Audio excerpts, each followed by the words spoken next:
Os, c'est David, nous sommes à Tokyo, nous sommes le vendredi 20 décembre 2019, j'arrive du ciné, je suis allé voir le nouveau film Boku no Hero Academia Heroes Rising. Il fait bien froid, donc je fais la vidéo tranquille chez moi avec mon nouveau et superbe t-shirt Plus Ultra One for All qui m'a coûté 390 yens. Soit à peu près 3,25 €. Alors merci Uniqlo Japon de faire des promotions aussi incroyables. Bref, on va parler du film et sachez que ceci est la vidéo avec spoil. Je vais vous spoiler entièrement le film. Donc, si vous ne voulez pas être spoilé, je vous invite à regarder mon autre vidéo de critique de ce film, mais cette fois sans spoil. Et pour l'analyse, on va faire d'abord une petite réaction à chaud et ensuite on s'intéressera en détail au scénario, puis à l'animation et petite conclusion. Bon, petite réaction à chaud d'abord en sortie de salle. C'est un très bon film, hein. J'ai été agréablement surpris, c'était mieux que ce que je pensais, hein. Je m'attendais à un truc très classique.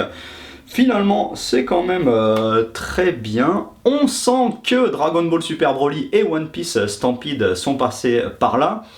Parce que, apparemment, de nos jours, hein, pour sortir un film au ciné comme ça, il faut envoyer du gros en matière de baston et d'effets spéciaux. Bon, certes, ça envoie pas autant du lourd que Dragon Ball Broly, mais quand même, c'est pas mal du tout. Bon, passons au plus important, le scénario et tout le déroulement de l'histoire. Alors je m'excuse, c'est pas non plus à 100% précis, hein, parce qu'au fur et à mesure que les heures passent, j'oublie des trucs qui se sont passés dans le film. Je m'excuse aussi, j'arrive pas à retenir tous les noms des persos, hein, il y en a beaucoup trop pour moi, alors si j'écorche certains noms ou si j'en oublie, désolé. Bref, alors le film commence... sur une route dans les montagnes, là il y a un camion qui est poursuivi par des héros, camion conduit par des vilains, dont le pote à Tomura, là, le pote à celui qui a les mains, c'est-à-dire celui qui a la cicatrice comme ça dans le visage, je crois qu'il s'appelle Dabi. Et à l'intérieur du camion, il y a donc une sorte de sarcophage spécial, hein, avec à l'intérieur le fameux méchant qui va apparaître derrière, Nine. Et là, les vilains le poursuivent jusqu'à l'intervention de Endeavor en personne, hein, le père de Shotokun, hein, le mec tout en flammes, là, qui finit par défoncer le camion, et le camion part comme ça, s'écraser au fond de la falaise. Sauf que, bien sûr, quand ils arrivent, c'est trop tard, hein, le Nine, là, le méchant, s'est échappé. Ensuite, on revient sur toute notre bande de héros, parce que l'histoire va se passer entièrement sur une petite île bien loin, tout au fond, au sud du Japon. Ça, c'est un grand classique des animés, hein, quand on veut pas trop que un film perturbe l'histoire de l'animé, hop, on les envoie tous sur une île et c'est réglé. Et ce qui est sympa, c'est qu'on retrouve absolument tous les membres de la classe 1A de la UA. Et en fait, ils sont super contents parce que enfin, ils peuvent réaliser de vraies missions de héros tout seul, c'est-à-dire pas juste être en tant qu'assistant d'un super-héros, hein. Là il n'y a pas de super-héros, ils sont tous entre gamins, entre guillemets. Et bon, au début, ils font franchement des petits boulots à la con, on peut le dire, hein. Genre celui en électricité, là, il aide le paysan à démarrer son tracteur, ils vont récupérer des chiens perdus, enfin bon, pas très passionnant, mais évidemment tout ça ne va pas durer. Parce que donc l'histoire va se corser. Alors dans les trailers on voit, hein, ces deux petits gamins, hein, la grande sœur et le petit frère, qui vont être très importants dans l'histoire. Et on les voit en fait avant que les méchants débarquent sur l'île, parce que en fait la grande sœur, elle n'aime pas les héros, et évidemment le petit frère au contraire, il veut devenir un héros. Et du coup au début la grande sœur s'amuse à faire des mauvais tours aux héros, parce qu'elle est capable, elle a un alter qui lui permet de faire apparaître des illusions géantes. Donc elle fait une sorte de farce aux héros, dont Deck et Bakugo, sauf que Bakugo s'aperçoit tout de suite de la farce et du coup ils se font incendier. Mais bon, comme le petit est passionné de héros, le lendemain il vient s'excuser auprès de Deck. Bon, ça c'est pas la partie la plus intéressante de l'histoire. Le plus intéressant commence évidemment quand Nine et ses sbires vont débarquer sur l'île. Alors, Nine, on le voit même dans les trailers, hein, donc ça tout le monde le sait. C'est un mec qui a été créé par des expériences du docteur, hein, le mentor de Tomula, là, le mec avec les mains.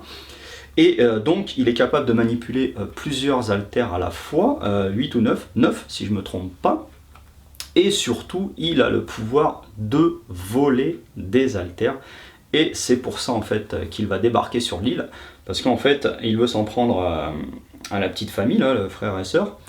Parce que avant ça, dans une autre ville dans laquelle il a débarqué, il a volé l'altère du père de cette petite et de ce petit dont j'ai évidemment oublié le nom.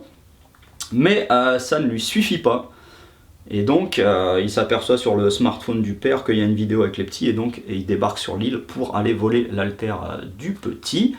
C'est comme ça qu'il arrive, il arrive bien fort, hein, il déboule, donc il y a Nine, et il y a ces 3 sbires, un espèce de ninja momie qui s'appelle Mommy, un loup-garou bizarre qui s'appelle Chimera, et une fille qui s'appelle Slice, avec des cheveux qui peuvent envoyer des missiles dans tous les sens, hein, quand elle débarque, elle détruit le port.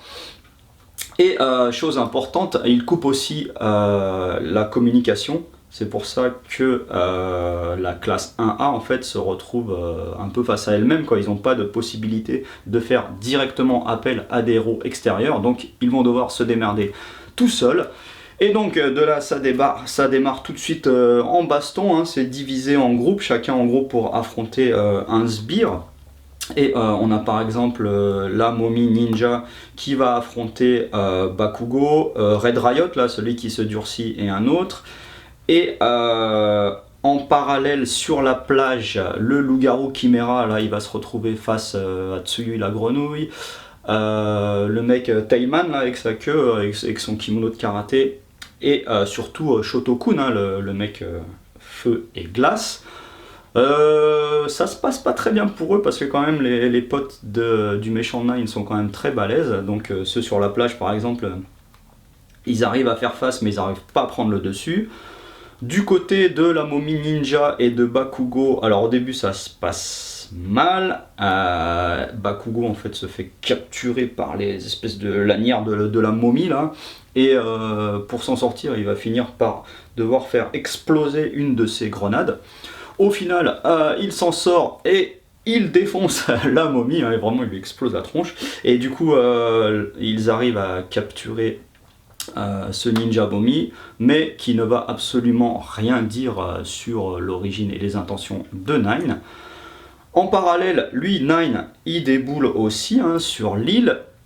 Et évidemment, sa cible principale, c'est les petits. Il va finir par les retrouver, mais évidemment au moment où il va mettre la main dessus, Deck arrive, hop, pour les protéger. Le problème c'est que Deck tout seul à ce moment là il n'est pas assez fort pour faire face à Nine. Bon, bonne baston entre eux quand même, où Midoriya finit par se faire éclater, hein, pour résumer. Et à ce moment là Nine en fait, comme il a le pouvoir de voler les haltères, hein, il va essayer de lui piquer son One for All, mais en fait au moment où il essaye de lui piquer, il s'aperçoit que c'est pas possible parce que effectivement le One for All c'est une sorte d'haltère tellement spéciale qu'il n'arrive pas à lui voler. Et ensuite, au moment où vraiment Nine va s'emparer du petit gamin, et il y a intervention de Bakugo pour le sauver.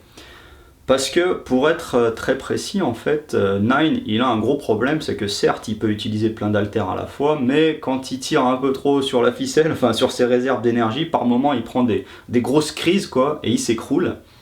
Et il se trouve que le petit gamin, il possède un haltère qui est en gros capable, on va dire, de stimuler l'activité des cellules, de les faire ressusciter, enfin de stabiliser le métabolisme cellulaire, hein. Désolé, je pars dans des termes un peu biologistes, hein. Je suis biologiste à la base, donc c'est logique. Et donc, pour arriver à continuer à voler des haltères sans faire ces crises où il s'écroule, il a impérativement besoin de voler l'haltère de ce gamin pour devenir plus fort et au final contrôler le monde, hein. Il veut construire, comme tant d'autres, un Shinsekai, comme il dit, un nouveau monde. En fait, il s'en fout un peu, lui, hein, des vilains, des héros, tout ça, et il veut juste contrôler le monde entier par la force. Hein. Ça, un grand classique chez les méchants. Bref, quand il va pour choper le petit Bakugo intervient, de là, baston Bakugo et Deck contre Nine, mais Nine est trop fort. Et au final, ce qui les sauve, c'est que effectivement Nine va prendre une grosse crise où il s'écroule, il a plus de force. Et à ce moment-là, tout le monde en profite pour se barrer. Et Slice, la copine du méchant Nine, elle vient le récupérer. Et donc va y avoir une grosse pause pendant laquelle en fait Nine, voilà, il est dans son lit, il est obligé de se reposer jusqu'à ce qu'il récupère des forces. Pendant ce temps-là, du coup, du côté des héros, ils vont s'occuper de l'évacuation des citoyens, ils les mettent tous à l'abri, tout ça. Les méchants se retrouvent tous de leur côté. Et en gros, tout le monde fait les préparatifs pour la bataille finale. Et donc arrive le moment décisif où Nine va débouler donc avec ses sbires Slice et Chimera le loup-garou, qui vont venir à l'endroit où se sont réunis tous les futurs héros, les apprentis héros, là, sur une espèce de mini-île à côté de la grande île principale, hein, une espèce de château. Les petits, ils ont beaucoup réfléchi, hein, ils vont faire tout ce qu'ils peuvent pour empêcher Nine de venir voler l'enfant et de lui piquer son alter. Et du coup, c'est ça qui est pas mal dans ce film, c'est qu'il y a vraiment tous les membres de la classe 1A qui vont participer à la bataille à un moment ou à un autre. Hein. Là, je vous ai pas tout décrit non plus, mais en tout cas, ils participent tous. Et là, par exemple, quand les trois arrivent, du coup, ça va encore se séparer par des batailles de 3 ou 4 contre 1 à chaque fois. Donc là, au départ, qui c'est qui intervient au départ ? Oui, la fille qui est capable de fabriquer des objets comme ça, elle fabrique un énorme canon pour essayer d'exploser les méchants. L'espèce de français blond là qui tire un rayon laser de son ventre, pareil. Mais évidemment, ça va pas suffire. De là, Cellophane, le mec qui tire des espèces de rouleaux de scotch de partout, il va essayer d'enrouler des pierres, leur faire tomber des tonnes de pierres sur la tronche avec l'aide de Oulala, là, celle qui annule la gravité. Ils vont faire vraiment tout ce qu'ils peuvent pour lui balancer des tonnes et des tonnes et des tonnes de pierres sur la gueule. Mais évidemment, Nine, au final, se révèle trop fort. Mais avec toutes ces explosions, quand même, ça a fini par séparer les méchants. Et du coup, on va se retrouver avec d'un côté la fille Slice, là, qui va surtout affronter le corbeau. Désolé, je l'appelle le corbeau, hein. Celui qui a le alter Dark Shadow. Et d'un autre côté, ça va être la deuxième partie de la baston du loup-garou contre Ingenium, là, le délégué de classe, et Shotokun et la grenouille. Alors, au final, du côté Slice, ça va finir quasiment en 1 contre 1, en fait, avec Dark Shadow, là, le corbeau et son Dark Shadow. Ils ont de la chance parce qu'ils ont emmené Slice dans l'obscurité, et dans l'obscurité, Dark Shadow est beaucoup plus fort, donc là, il va pouvoir s'en sortir et se battre beaucoup mieux, même si c'est dur parce que Slice, elle est forte. Au final, il va quand même finir par l'éclater avec l'aide de celle dont j'ai évidemment oublié le nom, la fille Pinky, là, la fille toute rose, là, qui crache des attaques acides. Voilà, ils vont finir par gagner. Ça, c'est bien, mais c'est pas la baston la plus intéressante, donc je passe vite dessus. En parallèle à ça, on a la première phase de la baston entre Nine et Deck et Rakugo. Voilà, ce qui est pas mal, hein, c'est que ça envoie de plus en plus du lourd en matière de baston, hein, ça devient de plus en plus violent. Au début, ils arrivent à lui tenir tête, hein, même si c'est très difficile, hein, à grands coups d'explosion, avec Deck qui se charge à 100% de ce qu'il peut, mais ça suffit pas. Et à un moment, ils prennent le dessus, mais le problème, c'est que si vous regardez le design de Nine, là, il a 2 tubes derrière, 2 gros tubes et 2 petits. Mais en fait, ça, c'est une sorte de réserve d'énergie, donc à un moment donné, il les pousse pour se les injecter, et là, il redevient méga plus fort. Et cette fois, il met une branlée à Deck et Bakugo, parce qu'il a quand même pas mal d'armes dans son arsenal, hein, le Nine, hein, il a des super barrières d'énergie qui empêchent qui que ce soit de le frapper. Ensuite, de ses doigts part tout un tas de lasers, donc il est vraiment balèze. Et de son dos sortent deux espèces de longs coups de dragon métallique avec un design un peu à la Yu-Gi-Oh, je dirais, qui fait qu'il peut carrément happer les gens et aller les exploser contre une falaise, par exemple. Donc, baston très difficile. Et là, il y a une pause dans la baston, enfin pas une pause, hein, parce que les actions se suivent en parallèle. Donc là, on revient sur le combat entre le loup-garou Chimera et Shotokun, la grenouille et le délégué de classe. Au début, ça se passe plutôt bien pour eux, ils arrivent à lui tenir tête, sauf que là, le loup-garou va se transformer en une espèce de mélange entre un... Bon, le design est un peu olé olé, hein. C'est un espèce de mélange entre un loup-garou, un poulet et un dragon, parce que vraiment il crache un tir de fou là, il va tourner sur lui-même, il va arroser toute la forêt, il va vraiment rayer de la carte tous les alentours. Donc c'est tendu, mais heureusement en s'associant à tous, c'est-à-dire le Ingenium là, qui va lui courir dessus, qui va lui mettre des coups de pied, la grenouille qui va le faire tomber, l'autre qui va lui tenir la queue. Au final, Shotokun va arriver à lui sauter dessus et avec son attaque de glace lui remplir la gueule de glace, mais alors vraiment pendant un bon moment, quoi, jusqu'à ce qu'il ne puisse plus bouger, qu'il soit totalement pétrifié dans la glace. Donc il gagne. Et là, pour la fin de la fin, évidemment, on revient aux deux protagonistes les plus importants, les deux héros, hein, Bakugo et Midoriya, qui galèrent toujours autant pour essayer de battre Nine. Il va y avoir plein de rebondissements, et une fois de plus, en fait, au moment où ils pensaient avoir gagné avec leurs attaques combinées, et ben il va se réinjecter encore de trucs, le Nine. Et là, du coup, là, cette fois, ça part vraiment dans une apothéose d'effets spéciaux numériques, tout ça, une espèce de colonne de lumière dans tous les sens. Enfin, voilà, on sent que hein, l'inspiration un peu Dragon Ball Broly. Et là, et ben, Deck et Midoriya sont bien dans la merde parce qu'ils ont épuisé toutes leurs réserves d'énergie. Ils finissent par se faire éclater. Un Nine sort ces dragons bleus là qui vont bouffer en fait Deck et Bakugo. Et ils sont à bout de force, à bout d'idées, ils savent plus quoi faire. Et c'est à ce moment-là en fait que Midoriya se rend compte qu'il y a une seule chose à faire pour s'en sortir. Et là il se passe un truc de fou, mais alors de fou, hein. Franchement c'est le seul truc qui m'a vraiment incroyablement surpris. Je me suis dit non, il va pas faire ça, et si. Et en fait, eh ben, Deck finit par transmettre carrément, puisqu'il pense que c'est la seule solution, il va donner le One for All à Bakugo.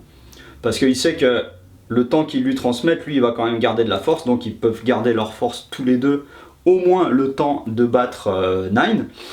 Et c'est ce qu'ils vont faire. Alors évidemment, une fois que ce transfert est fait, c'est un peu comme la fusion Goku Végétal. Hein. Là, ils sont séparés, mais wow, ça part. Même au niveau design des personnages, ils deviennent tout bizarres, ils courent dans tous les sens. Enfin, c'est assez impressionnant ce moment-là. Et donc, grâce à ça, ils vont finir par éclater Nine à base de double smash. Et bah ouais, vu qu'ils sont deux, vu qu'ils ont tous les deux le One for All, et bah voilà, à base de gros double D3 smash à la All Might. C'est vraiment impressionnant à ce moment-là, hein. C'est la meilleure phase de baston du film. Et donc voilà, tout est bien qui finit bien, ils finissent par gagner. Sauf que là, évidemment, quand tu vois ça, tout le monde se dit mais c'est pas possible. Parce que s'il transmet son One for All, bah, il est foutu. Parce que le pauvre petit, là, il a pas d'alter à la base. Qu'est-ce qu'il va devenir là? C'est pas possible. Et là, à ce moment-là, il faut savoir qu'il y a un des élèves qui a réussi à envoyer un drone vers l'extérieur pour que enfin les héros arrivent à la rescousse. Bon, ils arrivent bien tard, hein, parce que la baston est finie. Mais du coup, All Might est là. All Might est là, il récupère évidemment son petit Midoriya, qui lui avoue, Midoriya lui avoue en fait que la seule solution c'était de filer l'alter à Bakugo. Alors Bakugo il est éclaté à côté, il est évanoui, donc il sait pas trop ce qui se dit. Et là évidemment c'est le moment le plus larmoyant de l'histoire évidemment, parce que voilà c'est terrible pour All Might d'entendre ça quoi, de la bouche de Midoriya, son petit protégé. Mais à ce moment là quand il met la main sur Deck, eh ben, il s'aperçoit en fait que étrangement le One for All est encore dans son corps. Et ouais, pensez pas non plus que Midoriya allait perdre le One for All, non, sinon qu'est-ce que deviendrait la série. Et du coup, là, ça part dans tout un tas d'explications, un petit peu fumeuses, mais je leur en veux pas. Hein. En gros, c'est un miracle. En gros, c'est un miracle voulu par les précédents possesseurs du One for All. Pas All Might, hein. Avant All Might, il y a eu 1, 2, 3, 4 ou 5 visages qui apparaissent des possesseurs précédents du One for All. Qui grosso modo ont décidé que voilà, exceptionnellement pour cette fois, pour les besoins de l'anime du manga on va dire, le One for All pouvait rester quand même dans le corps de Midoriya, sachant que Bakugo à côté a éclaté, et ben quand il se réveille, il se rappelle même pas de ce qui s'est passé, donc il se rappelle même pas qu'on lui a filé le One for All comme ça. Tout est bien qui finit bien, le film est bien, l'anime et le manga sont protégés. Tout va bien, ils ont pensé à tout. Et voilà, c'est comme ça que ça finit. Hein. Ils reprennent le bateau pour quitter l'île, bien sûr avec le petit enfant qu'ils ont sauvé, qui leur fait coucou. Et voilà. Donc je pense que j'ai rien oublié. Hein. J'ai peut-être été un peu trop long, désolé, mais il se passe tellement de trucs. Mais en tout cas, voilà, c'est assez bien, il n'y a pas de temps mort, ça se laisse suivre, il y a vraiment les petits moments limite larmoyants, hein, même carrément larmoyants. La petite japonaise à côté de moi, elle arrêtait pas de chialer. Et voilà, très bien. Du coup, on passe à l'animation. Alors, rassurez-vous, comme j'ai été très long sur le scénario, l'histoire, je ferai court sur l'animation. L'animation, globalement, elle est bien. En fait, ce qui est marrant, c'est que ça va vraiment crescendo. En fait, au début, c'est de l'animation classique, on va dire. Même les premières bastons sont bien, mais sont du même ordre que ce qu'il y a dans les épisodes de l'animé. Mais au fur et à mesure qu'on se rapproche du combat final, vraiment, ça monte en qualité jusqu'au final. Jusqu'au combat final contre Nine, où là vraiment il y a beaucoup plus d'utilisation d'effets spéciaux numériques, hein. Et vraiment ça part dans tous les sens, en particulier au moment où Deck transmet le One for All à Bakugo. Alors là, vraiment il y a les visages qui se déforment, tout se déforme, ça part dans tous les sens à une vitesse folle, donc vraiment très très bon point pour ce passage là. Et mini très mauvais point pour 3 passages que moi j'ai distingués dans le film, hein, parce qu'on me l'a fait pas, moi je suis un ancien. J'ai distingué 3 moments où des personnages un peu en arrière-plan ont carrément pas de visage. Et voilà, plus de yeux, plus de nez, plus de bouche. Moi je trouve ça mais totalement inadmissible quand on fait un film pour les salles de cinéma avec des écrans gigantesques, mais ça se voit beaucoup trop. Quand il y a un perso qui est pas dessiné, au niveau du visage, bah ça se voit. Donc non, je suis désolé. Faut pas faire ça. Mais hormis ça, voilà, l'animation, aucun problème, c'est très bien. C'est l'heure de la conclusion et de la note. Hein. Combien je lui mets à ce film? Eh ben, je lui mets pas un petit 8, un gros 8. Voilà, j'irai pas dessus parce que bon, j'avais bien aussi aimé le film précédent. Celui-là est tout aussi bon. Je m'attendais à pire, c'est pour ça que je lui mets un très bon 8, notamment en raison de la qualité du combat final, de ce côté un petit peu émotionnel. Je vous encourage vivement à aller le voir, j'espère que vous aurez la chance de le voir en salle en France. J'ai absolument aucune idée de quand il va sortir, je pense qu'il sortira dans quelques salles en France, hein, donc allez le voir, hein. Comme toujours, c'est toujours tellement mieux dans une salle de cinéma que sur un petit écran d'ordinateur. Et autre énorme raison d'aller le voir, Horikoshi-san, hein, l'auteur du manga, a dit que a priori ce serait le dernier film au cinéma tiré de son manga. Donc ça, on peut pas trouver mieux comme raison, hein. Si c'est le dernier film, il faut aller le voir. Voilà. Et bien comme d'habitude, posez des likes, des commentaires, j'essayerai de répondre à toutes vos questions dans les commentaires dans la mesure du possible. Et surtout, abonnez-vous à la chaîne. Os!